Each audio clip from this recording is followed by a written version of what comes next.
지난 한 주간은 참 저에게 매우 분주한 일들이 많이 있었습니다. 그래서 몹시 지저분한 앞머리를 어떻게 처분하지 못하고 이대로 썼습니다. 예. 제가 조금씩 이렇게 인생을 살아가면서 깨닫는 것 중에 하나는 결단코 자기 마음대로 자기의 인생을 그렇게 살아갈 수 없는 것이 또한 우리의 인생이 아닌가 그런 생각을 해보게 됩니다. 그러면서 오늘의 말씀을 나누기 전에 성도의 인생을 예수님을 기준해서 세 부분으로 한번 나누어 보고 싶습니다. 먼저 예수님을 만나기 이전까지의 삶입니다. 그리고 예수님을 만나서 다시 그 예수님을 만날 때까지의 삶, 이 땅에서 살아가는 그 인생을 의미하는 것이죠. 그리고 마지막으로 재림하신 예수님과 함께 새 하늘과 새 땅에서 영원히 살아가는 그 삶으로 성도의 인생은 세 개의 공간과 시간으로서 구분할 수 있습니다. 베드로 사도도 성도의 인생을 이렇게 3등분한 그 이해를 가지고 베드로 서신을 기록해 나갔습니다. 산 소망이신, 살아있는 소망이신 우리 구주 예수님을 만나기 이전에 그 삶을 허망한 삶으로 여겼고, 예수님을 만난 이후의 삶, 살아있는 소망을 품고 이 땅 가운데 이 땅에서 살아가는 그 기간의 삶, 그리고 마지막으로 산 소망이신 예수님을 만난 이후의 기간을 구분해서 베드로의 서신을 기록했습니다. 흔히들 예수님을 인격적으로 만나기 이전의 삶, 그 이후의 삶, 터닝 포인트, 예수님, 그렇게 우리의 신앙의 인생을 구분짓습니다. 하지만 성도 인생을 세 개의 공간과 시간으로 분리해서 이해하는 것은 매우 중요합니다. 왜냐하면 성도의 이야기가 이 땅에서 끝나는 것이 아니고 우리의 최종 목적지가 새 하늘과 새 땅이라는 사실이 주는 그 의미 가운데에 우리의 삶의 태도와 자세가 달라질 수 있기 때문입니다. 베드로 사도는 저와 여러분에게 이야기합니다. 당신들은 구원의 방주에 올라탄 성도로서 영혼의 공간으로 이동하고 있는 방주에 탄 성도들입니다. 산 소망이신 예수 그리스도가 우리를 이끌어가는 그 영원한 공간, 새 하늘과 새 땅, 그 지점을 분명히 알고 그곳 가운데에 저와 여러분은 집중해야 합니다. 그렇지 않으면 우리가 가고자 하는 이 방향의 그 끝지점이, 종착역이 현실의 어디쯤인 것으로 생각하고 이 땅에서 안주할 수 있기 때문입니다. 오늘의 말씀은 하늘을 향하여, 새 하늘과 새 땅을 향하여 전진하는 예수 그리스도의 구원의 방주에 올라탄 성도들에게 사도가 주시는 말씀입니다. 먼저 1절의 말씀을 원어의 의미를 충분히 살려서 이해할 때에 그러므로라고 하는 접속사를 넣어서 읽어보면 좋겠습니다. 그러므로라고 하는 접속사를 넣고 베드로전서 3장 22절과 연결지어서 한번 제가 읽어보겠습니다.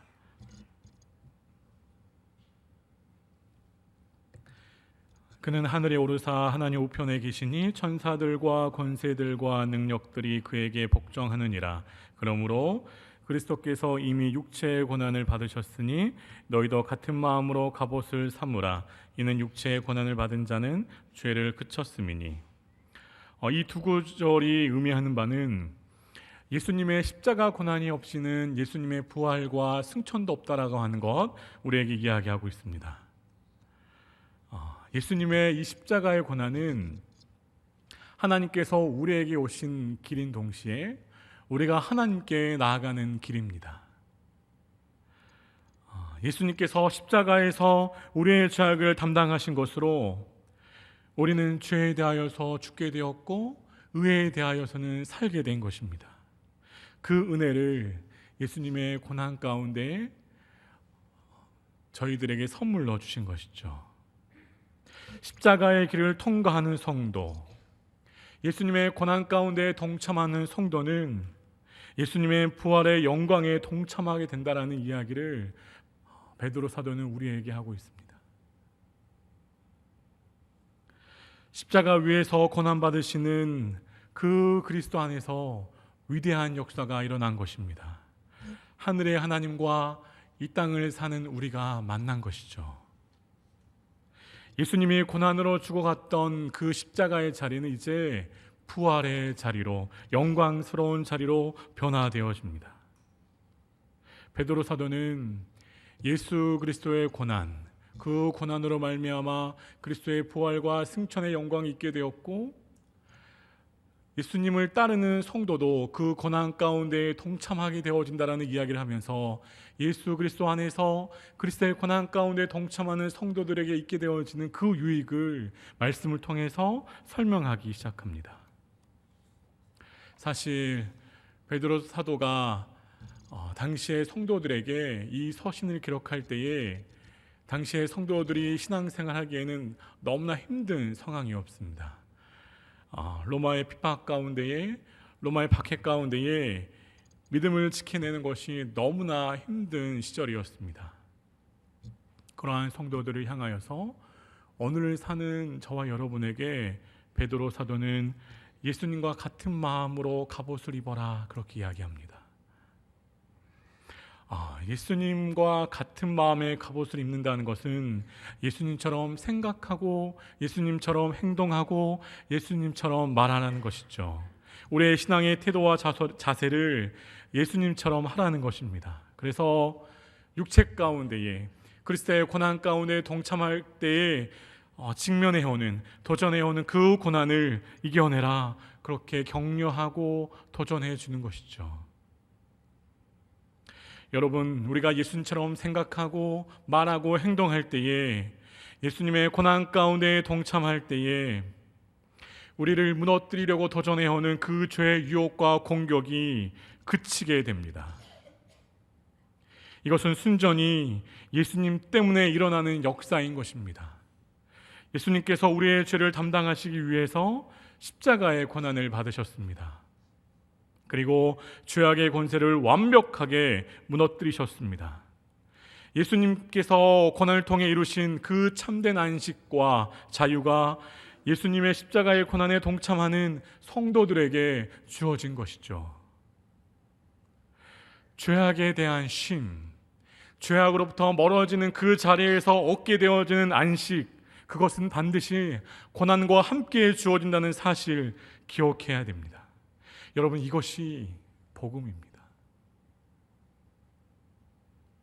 그러므로 우리에게 직면한 고난의 자리를 피하기 위해서 고난과 타협하며 죄악을 먹고 마시는 그 자리로 치우쳐서는 안 되는 것이죠. 베드로 사도는 앞선 말씀에서 성도란 말씀의 씨앗이 심겨진 존재이고 이제 그로 말미암아 선한 양심을 따라 살아가는 사람이다, 그렇게 이야기합니다. 하지만 선한 양심이 이끄는 대로, 우리 안에 심겨진 말씀의 씨앗이 이끄는 대로 살아가기에 너무나 큰 걸림이 있습니다.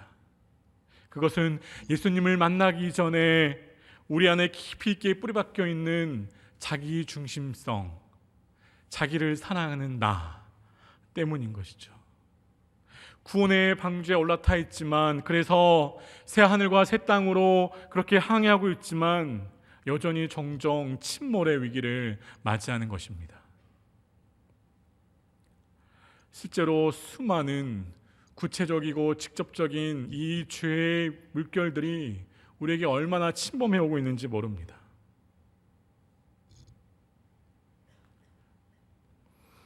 새 하늘과 새 땅을 향해 전진해 나아가는 우리에게 갈등이 존재할 것에 대해서 그 갈등의 의미들을 오늘의 말씀 2절과 3절에서 그렇게 소개하고 있습니다.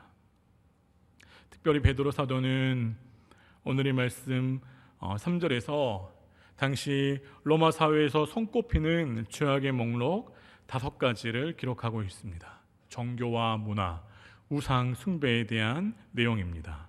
성적인 문제와 술, 그리고 종교적인 문제인 것이죠. 베드로 사도는 당시에 로마의 강력한 핍박과 압박 속에서 힘겹게 신앙생활을 지켜나가던 그 성도들에게 너무 힘든 나머지 십자가의 그 은혜를 붙잡고 나아가는데 너무나 힘든 나머지 죄악 가운데 타협하며 타락한 문화에 빠져들지 않기를 그렇게 강력히 호소했던 것이죠. 그러면서 진리와 비진리를 구분하고 성과 악을 구분할 수 있는 성도, 더 이상 허무한 죄의 나락으로 떨어지지 말라, 그렇게 호소하는 것입니다.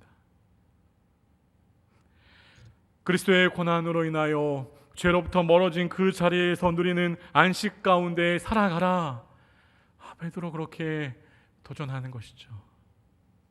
여러분, 그런데 이 지점에서 생각해 볼 이야기가 하나 있습니다. 그것은 우리가 타고 있는 구원의 방주의 방향성입니다. 예수님을 나의 구주, 나의 하나님으로 영접한 많은 사람들이 신앙의 핵심 가치를 자유로 이야기합니다.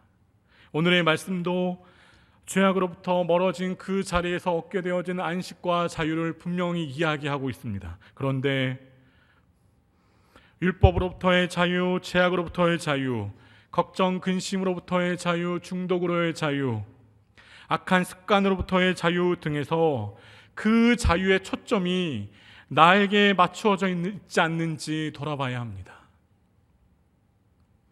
무엇으로부터의 자유를 얻는 데에서 만족할 존재가 저와 여러분이 아닙니다. 신앙의 보다 더 깊고 본질적인 자리에 무엇으로부터의 자유가 아니라 무엇을 위한 자리, 무엇을 위한 자유, 무엇을 위한 자유, 그 주제가 자리 잡고 있는 것이죠. 죄악의 오물 속에서 허덕이는 저와 여러분은 구원의 방주에 탑승하게 되었습니다. 순전히 하나님의 은혜로 말미암아 예수 그리스도라고 하는 구원의 방주에 탑승하게 되었습니다. 그러면서 육체 가운데 남은 시간, 이 땅의 구원의 방주를 타고 이 땅을 지내는 그 시간 가운데에 선한 양심으로 살아갈 수 있는 그 기회를 선물로 받은 사람들입니다. 더불어 예수님을 믿는다는 이유로 고난을 받더라도 죄악 가운데 치우치지 않고 하나님의 사람으로서 견고하게 살아갈 기회를 선물로 받은 사람이 저와 여러분인 것입니다. 새 하늘과 새 땅을 향해 살아가면서 하나님을 위해 그렇게 자유를 얻은 사람답게 무엇을 위한 자유를 선물로 주셨는가 점검하며 돌아보며 우리의 방향성과 목적을 분명히 해야 되는 것이죠.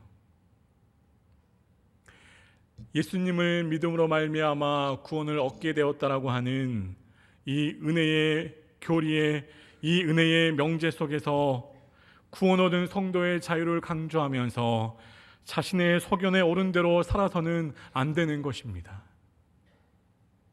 하나님이 베푸신 구원의 자유를 자기 중심적으로 자기 소견에 옳은 대로 적용하면서 신앙의 자유로 죄악을 덮어서는 안 되는 것이죠.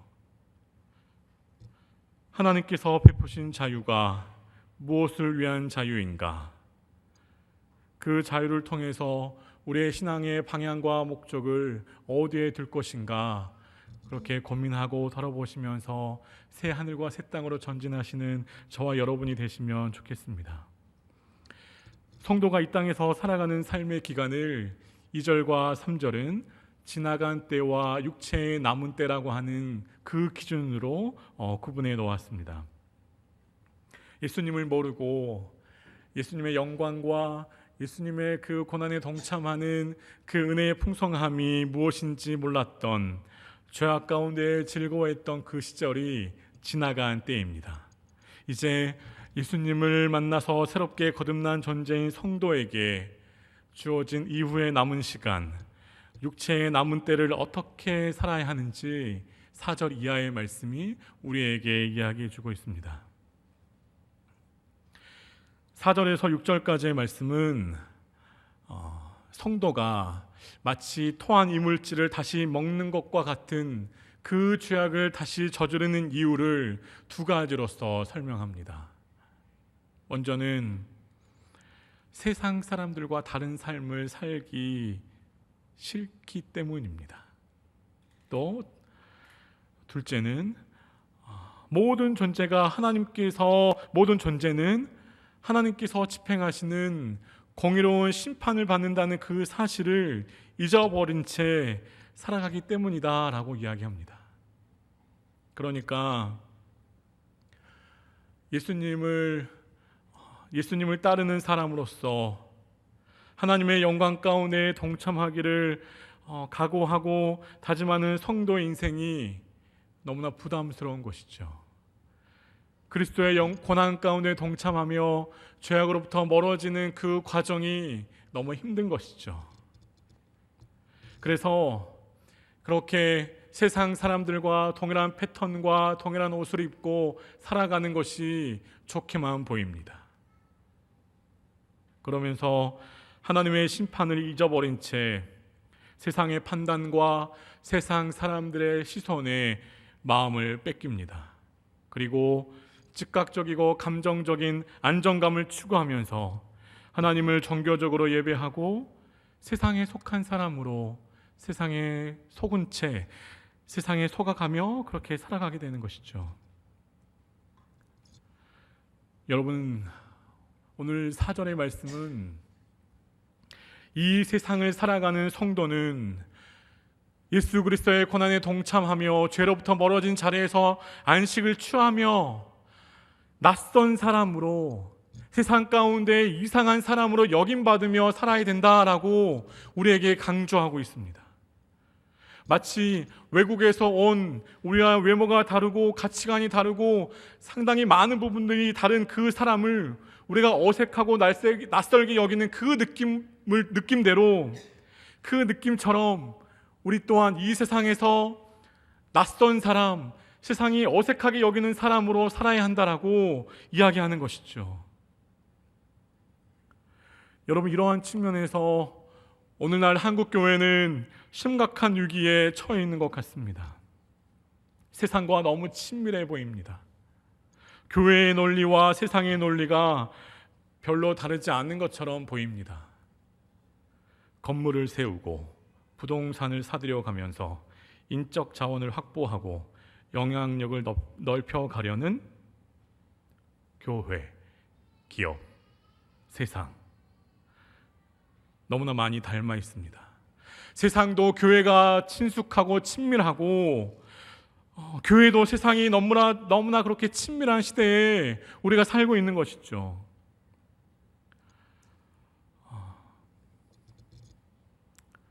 교회를 기업의 경영 논리로 운영하면서 한국 교회는 놀라운 성장을 거듭했습니다. 그래서 어느새 교회 안의 구조의 곳곳에 성공한 기업과 비슷한 모습들이 많이 배어 있습니다. 그리스도께서 십자가를 세우신 복음의 가치와 그리스도의 정신보다 교회를 이루는 구성원간의 안정과 형평성 그리고 효율성이 너무나 중요한 가치가 되고만 시대에 살고 있습니다. 이런 와중에 소위 성공한 교회로 보이는 그 교회를 성공하고자 하는 교회들은 벤치마킹하고 있는 상황입니다. 여러분, 오늘의 말씀은 우리에게 강력하게 도전합니다. 성도는 이 세상 가운데에 낯선 인생으로 살아가야 한다.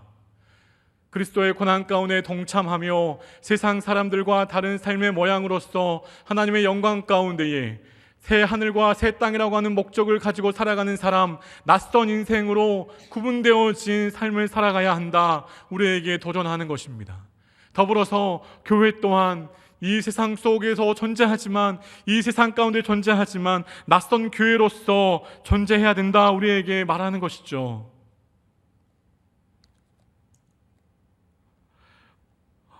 여러분, 이 땅에서 성도로서 그리스도께서 우리에게 선물하신 참 자유를 누리면서 그 안식을 누리며 살아갈 때에 세상 사람들은 우리가 참 못마땅할 것입니다. 그래서 관계적인 문제가 발생할 수 있고 금전적인 문제가 발생할 수 있습니다. 우리가 더욱더 발전할 수 있고 성장할 수 있는데 그런 기회가 차단될 수도 있습니다.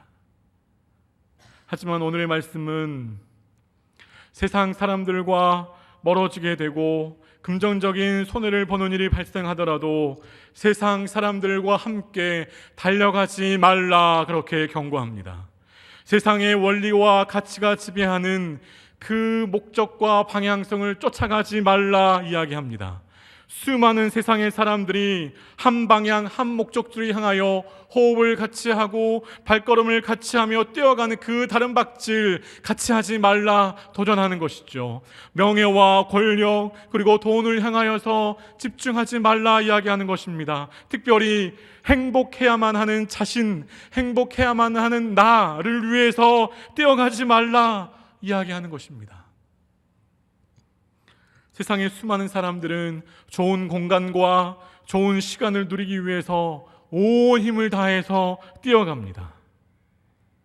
약육강식과 적자 생존의 원리가 지배하는 이 세상의 바탕은 끊임없이 우리에게 함께 뛰라, 함께 호흡을 맞추라, 함께 다른 박질하라 윽박지르고 강요합니다.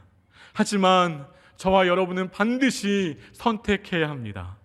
어느 지점에서 더 이상 함께 다른 박질할 수 없는 그 지점에서 세상의 가치를 포기하고 그리스도의 고난을 선택하는 그 지점에서 선택해야 합니다. 목적지가 다르고 방향성이 다른 세상의 사람들과 끝까지 함께 갈 수 없는 것이죠. 저와 여러분은 교회에서나 세상에서나 말씀의 씨앗으로 심겨진 사람으로서 선한 양심이 이끄는 대로 그리스도의 고난 가운데 동참하여 죄로부터 멀어진 그 안식을 누리기로 작정된 사람들입니다. 그래서 세상에서는 세상의 원리대로, 교회에서는 교회의 원리대로 구분되어진 이중적인 삶을 살아갈 수 없는 존재가 저와 여러분인 것입니다. 베드로 사도는 당시의 성도들에게 하루하루의 신앙을 버텨내기에도 너무나 힘들어하는 그 성도들에게 세상이 뭐라 하든지, 세상이 어떻게 달콤한 이야기로 설득하든지 신자의 선한 양심을 지키라, 정직하게 살라, 그렇게 호소합니다. 세상의 더러운 것과 썩어질 것들에 참여하지 말라, 그렇게 도전한 것이죠. 악을 악으로 갚는 일에 악을 악으로 갚지 않는 일에 익숙하고 순전하고 정직하게 살면서 비록 세상 사람들로부터 무시당하고 짓밟힌다 할지라도 예수님 때문에, 예수님이 주시는 그 자유함과 죄로부터 멀어지는 그 안식 가운데에 낯선 사람으로 살아가라, 그렇게 말하는 것이죠.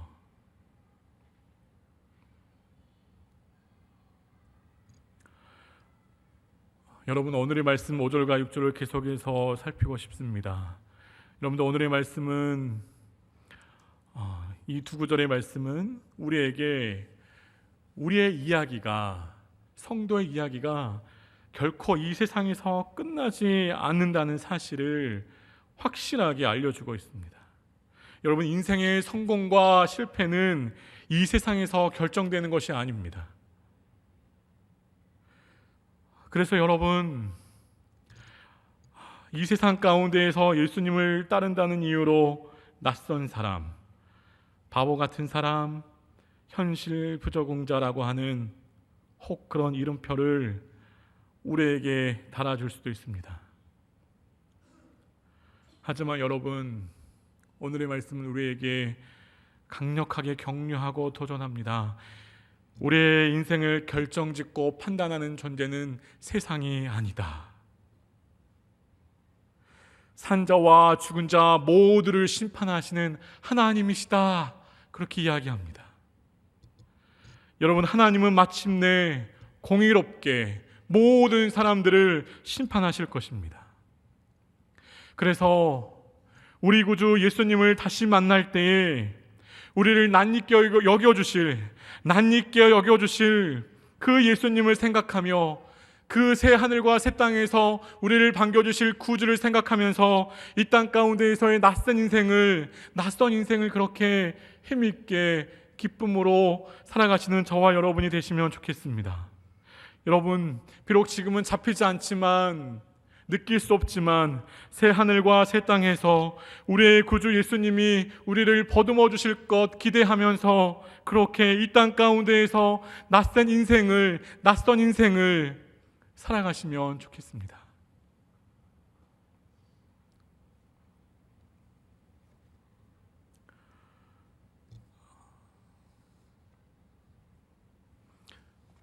당시에 베드로는 세상 사람들이 베드로에게 이렇게 이야기하는 것 잘 알고 있었습니다. 더불어 성도들 사이에서도 성도도 죽는 것으로 끝나는 것 아닌가? 라고 하는 질문을 가지고 있는 것, 베드로 사도가 잘 알았던 것 같습니다.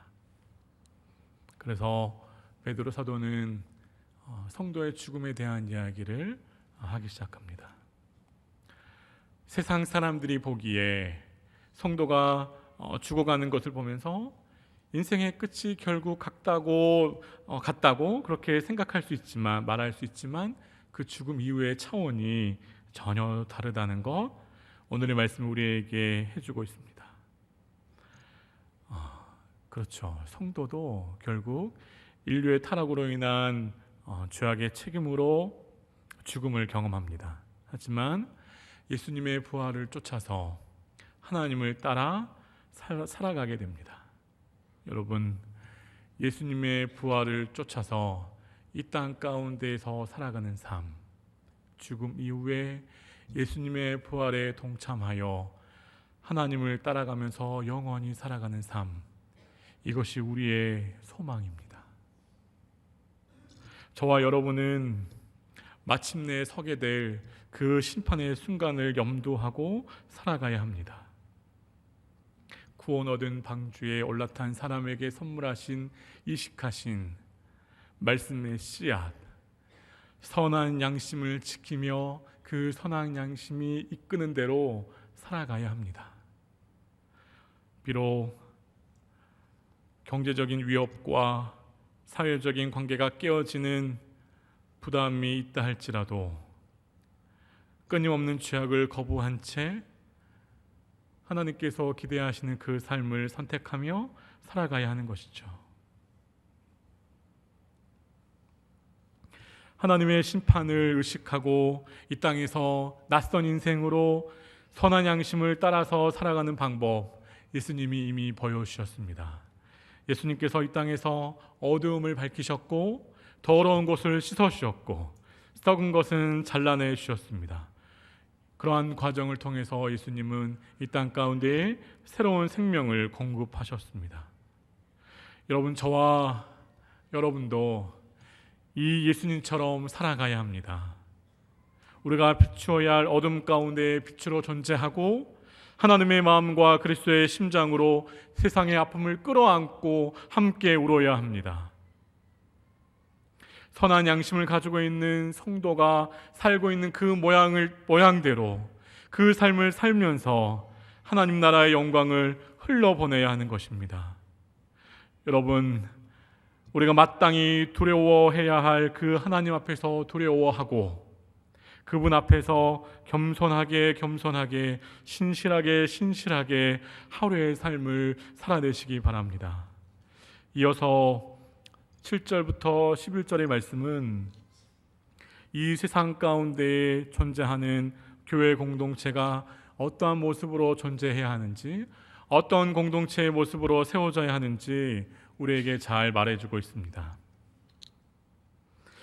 베드로 사도는 이 세상 가운데 존재하는 교회 공동체의 그 특징을 이야기하면서 한 가지의 사실을 전제하고 있습니다. 그것은 이제 모든 일들의 끝이 가까이 왔다는 것입니다. 마지막 시대를 살아가는 교회 공동체로서 정말 의식을 갖고 살아야 한다는 것입니다. 마지막이 가까운 그 삶의 태도와 자세로 교회 공동체에서의 삶을 살아가야 한다는 것이죠. 종말의 관점에서 마지막 시대를 살아가는 그 사람의 심정으로 하루하루의 문제를 풀어가야 하는 것입니다. 예수님께서 구원의 방주 되어주셔서 저와 여러분을 그 방주 가운데 탑승하게 하셨는데, 이제 저와 여러분은 우리의 목적지와 방향성을 분명히 하고 깨어 있어야 합니다. 그래서 기도 중에 깨어 있어서 우리가 나아가야 할 목적지가 이 땅이 아니라는 사실을 점검하고 확증하며 우리의 소망을 새 하늘과 새 땅에 둬야 합니다. 기도를 통해서 현실이 주는 달콤한 범죄의 함정을 피하고 우리의 시선을 하늘로 고정한 채 하루하루의 삶을 하늘로 전진해야 하는 것이죠. 우리의 입술의 모든 말과 생각의 묵상이 심판의 날 우리를 보듬어 주실 그 구주께 집중되어야 하는 것입니다. 오늘의 말씀은 마지막 시대를 살아가는 교회 공동체에게 형제를 뜨겁게 사랑하라 그렇게 권면합니다. 여러분, 여기서 뜨겁게라고 하는 말의 의미를 사랑할 수 없는 지경에 이르렀다고 생각될 때에도 사랑하라로 생각해 볼 수 있습니다. 예수님께서 내가 너희를 사랑한 것 같이 너희도 서로 사랑하라 말씀하신 그 분량과 그 예수님의 기준만큼 형제를 사랑하고 자매를 사랑해야 하는 것입니다. 이러한 사랑의 에너지가 풍성하게 넘치는 곳이 하나님의 집 교회입니다. 세상에서 찾아볼 수 없는 그 사랑이 머무는 곳 하나님의 집 교회입니다.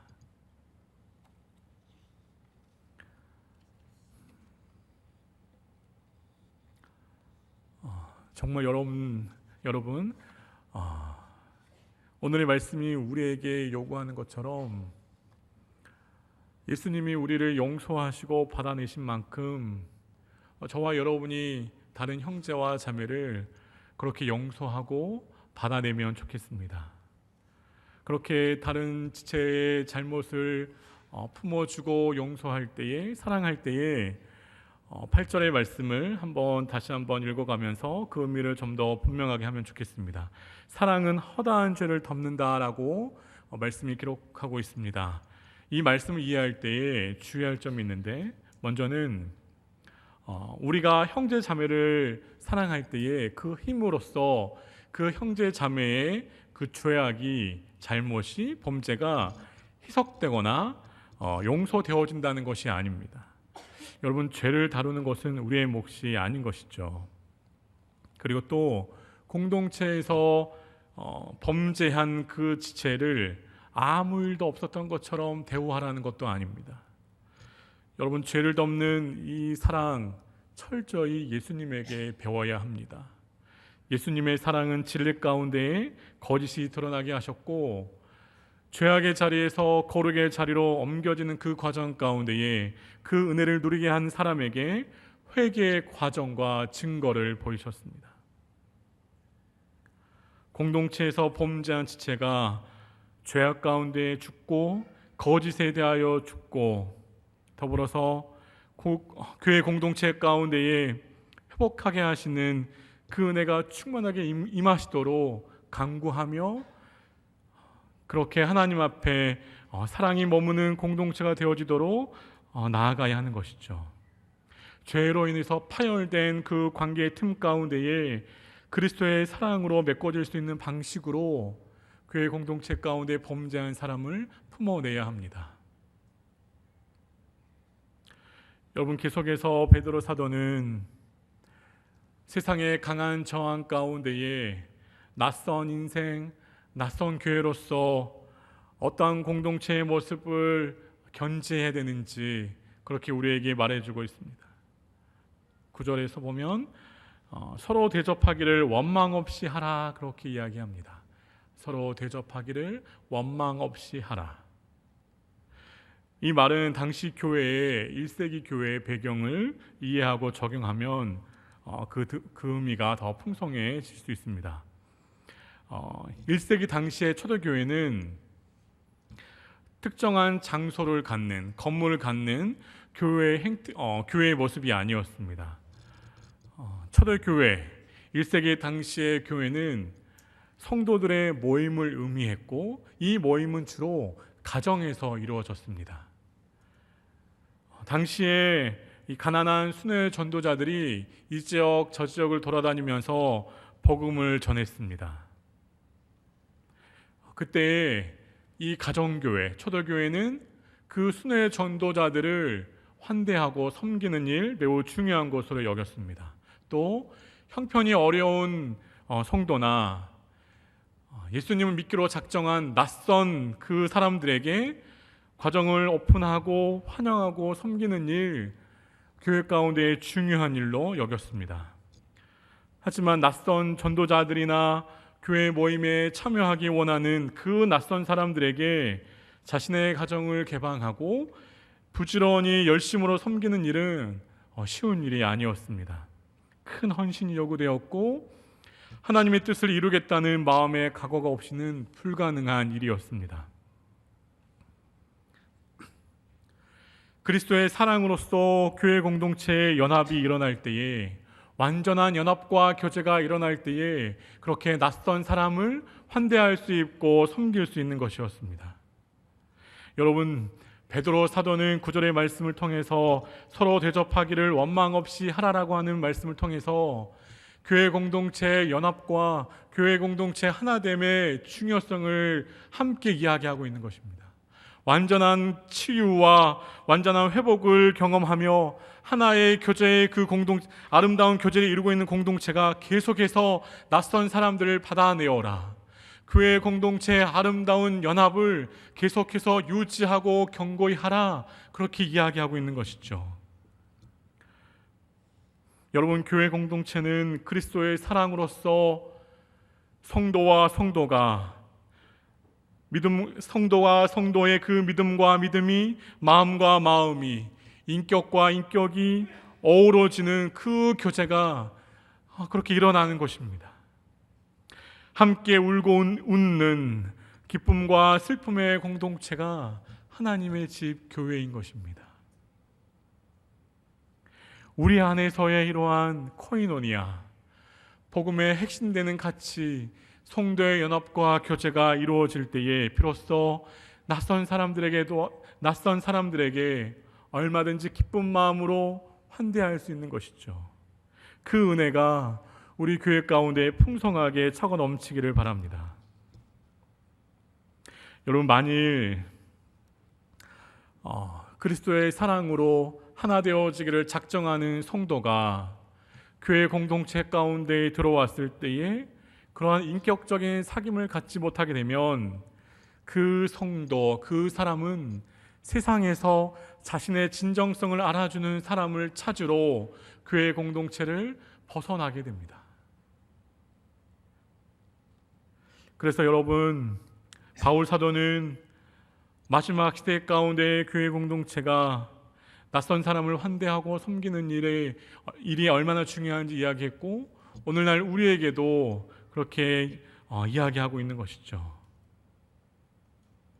하나님의 자녀로서 하나된 가족 공동체의 그 아름다운 연합의 풍성함, 날마다 우리 교회 가운데에서 맛보시면서 그 영광을 세워가는 저와 여러분이 되시면 좋겠습니다. 계속해서 10절과 11절을 통해서 말씀은 우리에게 중요한 교회의 원리를 설명하고 있습니다. 여러분, 10절의 이 말씀의 무게중심은 처음 단어인 각각에 실려 있습니다. 각각. 하나님께서 교회 공동체를 세워가시면서 하나님의 은사를 직접 주시지 않는 성도는 한 사람도 없다는 것입니다. 모든 성도들에게 각자에게 필요한 은사를 주셨다는 것이죠. 그래서 모두가 각자에게 필요한 은사 가운데에 교회 공동체, 하나님의 집을 섬길 수 있다라고 하는 것이죠. 여러분, 그래서 우리가 교회 공동체를 형성하고 이뤄나가는데 한 사람도 교회를 세우는 데 배제되어서는 안 됩니다. 우리 한 사람 한 사람이 교회인 동시에 하나님이 주신 그 은사 가운데에 하나님의 집을 세워가야 하는 것입니다. 바울 사도는 교회 공동체를 종종 몸에 비유합니다. 몸. 우리의 이 신체 몸에 비유하면서 복음의 진리를 설명한 바 있습니다. 그렇지만 베드로는 제가 이미 말씀드린 것처럼 집이라고 하는 이 공간으로, 집이라고 하는 이미지로 교회 공동체를 설명합니다. 여러분, 집 주인은 하나님이십니다. 그리고 저와 여러분 성도는 청지기인 것이죠. 집 주인인 하나님이 정해놓은 그 방식과 원리대로 청지기인 성도는 그렇게 관리하고 그 주인이 이야기하는 대로 그 집을 운영해 가면 되는 것입니다. 모든 성도 한 사람 한 사람이 하나님의 뜻과 하나님의 방식대로 집을 운영하도록 은사를 주신 것입니다. 하나님이 하신 것처럼 교회 공동체를 섬기는 것이 저와 여러분의 몫인 것이죠. 여러분, 베드로 사도는 11절의 말씀을 통해서 은사를 크게 두 가지로 구분합니다. 여러분, 바울 서신에 보면 바울은 하나님이 우리에게 주신 은사를 굉장히 섬세하게 다양한 것들로 구분해 놓고 설명한 것들 우리가 기억할 수 있습니다. 그런데 베드로 사도는 하나님이 우리에게 주신 은사를 단 두 가지로 그렇게 이야기합니다. 하나는 말하는 은사이고 다른 하나는 봉사하는 은사입니다. 하나님께 부름받은 사람들이 모여서 그리스도의 말씀을 듣고 그리스도를 만나고 그리스도를 배우는 이 교회에서 서로 잘 말해야 합니다. 서로가 서로를 향하여서 또 교회 공동체를 세우는 데 있어서 잘 봉사해야 하는 것입니다. 동일한 목적지를 향해서 새 하늘과 새 땅을 향해서 전진하는 서로와 전진하는 우리가 함께 동역하는, 함께 나아가는 우리 동역자들을 향하여서 하나님의 말씀에 합당한 가르침과 그러한 봉사를 펼쳐야 하는 것입니다. 우리의 이익을 뛰어넘어서, 세상의 방식을 뛰어넘어서 하나님이 공급하시는 그 은혜 가운데 힘을 입고 봉사하며 말하며 공동체를 세워나가야 하는 것입니다.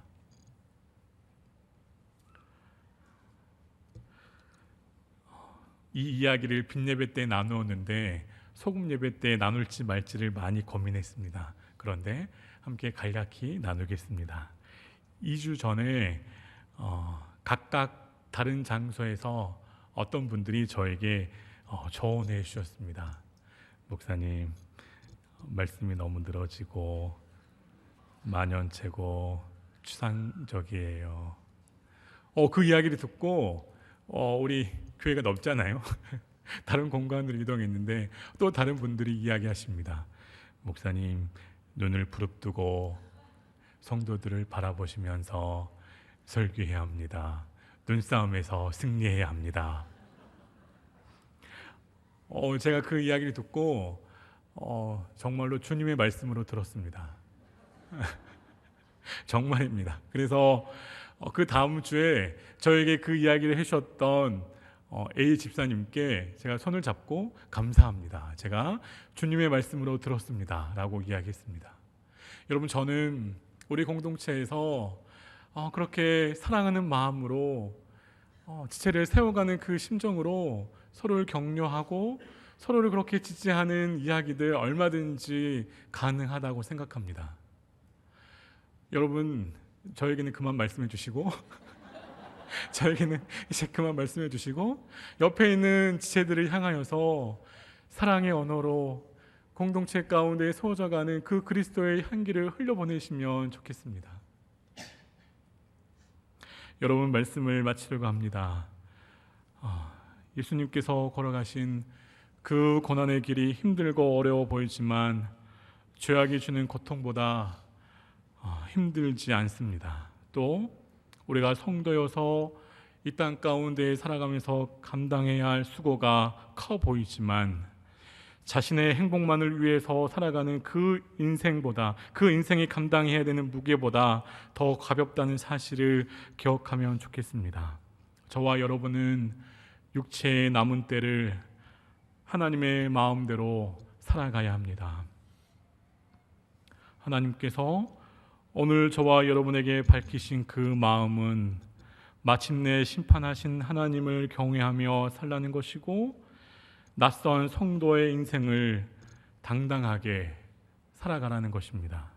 더불어 종말론적인 신앙을 가지고 하나님의 집, 교회 공동체를 섬기라는 것입니다. 예수 그리스도의 고난에서 시작된 그 안식의 자리에서 시작된 죄로부터 멀어진 그 자유의 지점에서 시작된 그 은혜를 풍성하게 누리시는 저와 여러분이 되시기를 바랍니다. 함께 찬송가 438장 하시면서 준비하신 예물 드리겠습니다.